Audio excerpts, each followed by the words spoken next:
comments.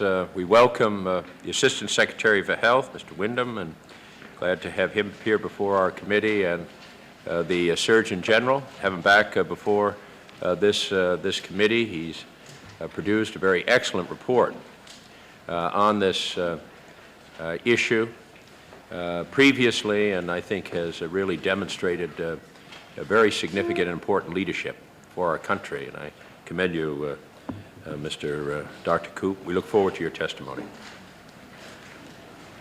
Well, Mr. Windom. Thank you, Mr. Chairman and Senator Weicker. We appreciate this opportunity to appear before you today to update you on our information and education initiatives to prevent and control the spread of AIDS. The war on this devastating disease continues to be the Department's #1 health priority. I am pleased to announce that the President's fiscal year 1988 budget contains a 28% increase for Public Health Service AIDS activities, bringing the total to slightly more than $500 million. To date, more than 29,000 AIDS cases have been reported in this country, with some 16,500 deaths. We estimate that 1 million to 1.5 million more Americans are infected by the AIDS virus and can spread it to others, even though they may currently show no signs of disease. Present data indicate that at least 20 to 30% of these persons can be expected to develop AIDS itself within the next 5 years. Heartening, indeed unprecedented progress has been made in research on AIDS, including identification of the AIDS virus, ensuring the protection of the blood supply and hemophiliacs, identification of drugs of promise, and initiation of clinical trials and development of public health guidelines. Still, we have no cure, and general availability of an effective AIDS vaccine is still some years in the future. AIDS, it is clear, will remain a serious problem for the nation for years to come. Indeed, in June 1986, the report of the Public Health Service Cool-Font Planning Conference projected that by the end of 1991, the total of AIDS cases will have exceeded 270,000, with more than 179,000 deaths. In the absence of a cure or a vaccine, our best hopes today for stemming the spread of AIDS lie in ensuring that all Americans know the ways AIDS virus is transmitted and the practical steps that they can take to protect themselves, or, if they are already infected, to avoid spreading the virus to others. From the beginning of the AIDS epidemic, as fast as knowledge about the disease was generated, the Public Health Service, in collaboration with non-federal experts and community leaders, developed and disseminated guidelines on AIDS to health professionals and the public. Indeed, the 22 sets of Public Health Service guidelines that have been issued to date have formed the basis of AIDS information and education efforts in both the public and private sectors. Through grants, cooperative agreements, and technical assistance, Public Health Service has helped initiate and strengthen AIDS information, health education, and risk reduction programs in states, cities, and local communities. The Public Health Service toll-free AIDS hotline, which has been in operation since July of 1983, provides 24-hour-a-day service to callers from all over the nation when they dial 1-800-342-AIDS. Public Health Service has also prepared and disseminated a variety of AIDS videotapes, fact sheets, pamphlets, and other materials targeted to population groups at special risk of infection and to health care workers, emergency personnel, and the general public. PHS is currently cooperating with the American Red Cross in a mass media campaign on AIDS that include public service announcement, AIDS leaflets, and posters. Among other efforts, PHS has sponsored numerous national and regional conferences and workshops on AIDS to provide needed information about the disease to health care workers and state and local health officials. The agency also sponsored the first international conference on AIDS in April of 1985, co-sponsored the second international conference in June of 1986, and will sponsor the third to be held here in Washington this coming June. During the current fiscal year, PHS is devoting $79.5 million to AIDS information, education, and risk reduction programs, and the President's budget proposes increasing this amount to $104 million in fiscal year 1988. This year, PHS is implementing a detailed and comprehensive new public information and education plan, incorporating initiatives to be carried out by all relevant public health service agencies. The Centers for Disease Control has the lead responsibility within PHS for carrying out this plan. Under the plan, Public Health Service will continue and expand the activities I have already outlined and will undertake important new projects that are being developed. Efforts will target all segments of the general public, school and college-age Americans who represent the potential next generation of AIDS victims, persons now infected or at increased risk of infection, and healthcare providers. Supplementing this plan are the efforts of the Alcohol, Drug Abuse, and Mental Health Administration to prevent the spread of AIDS among intravenous drug abusers.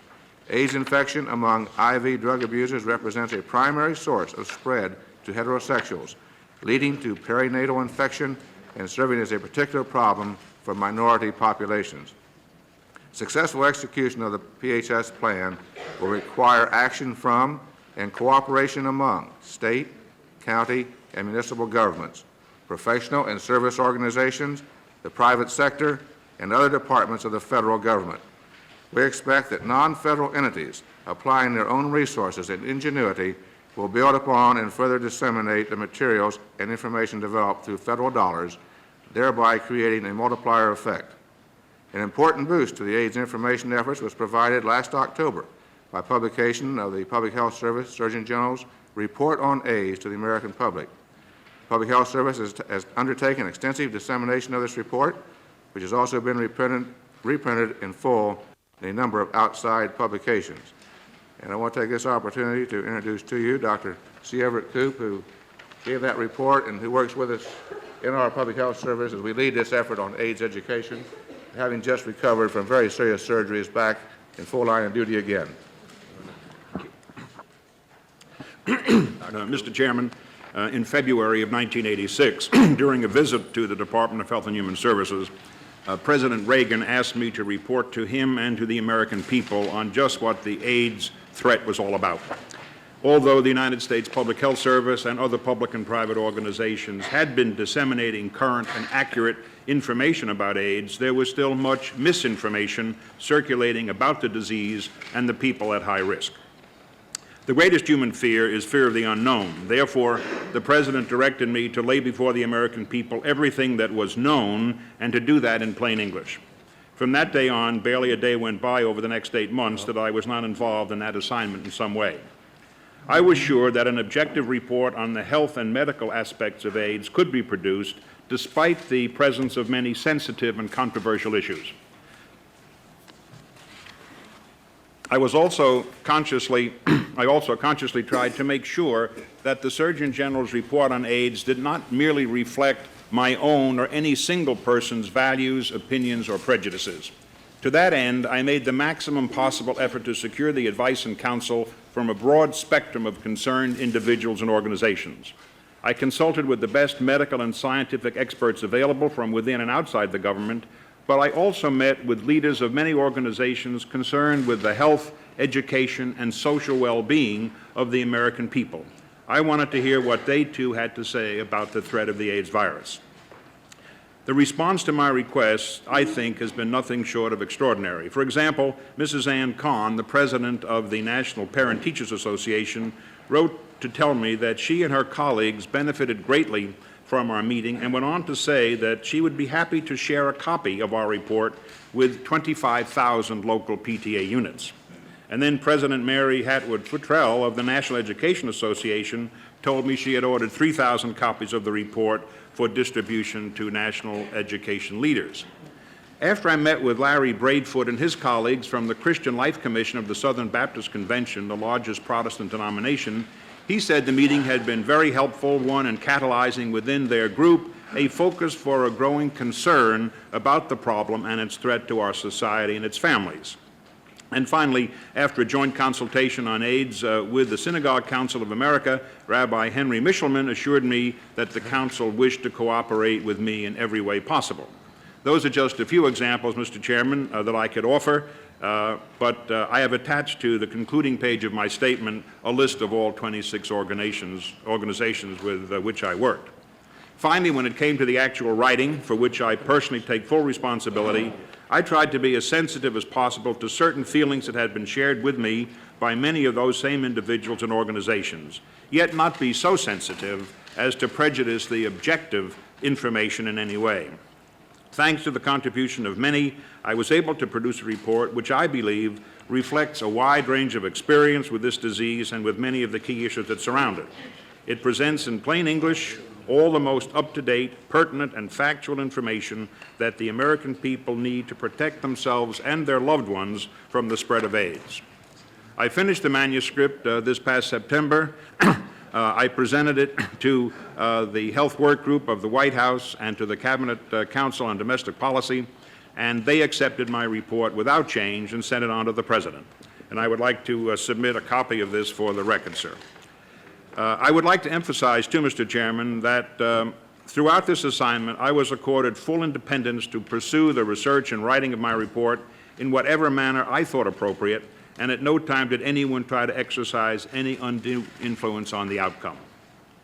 If I could give you just what I think are the three highlights of the report, they would be these. First, the risk of infection increases with increased numbers of sexual partners, male or female. Anyone who engages in freewheeling, casual sex is playing a dangerous game. Unless you know with absolute certainty that your sex partner has not become infected with the AIDS virus through sex or drug use, you're taking a chance on becoming infected. Conversely, unless you are absolutely certain that you yourself are not carrying the AIDS virus, you must consider the possibility that you can infect others. Second, the best protection against the infection right now, barring abstinence, is the use of a condom.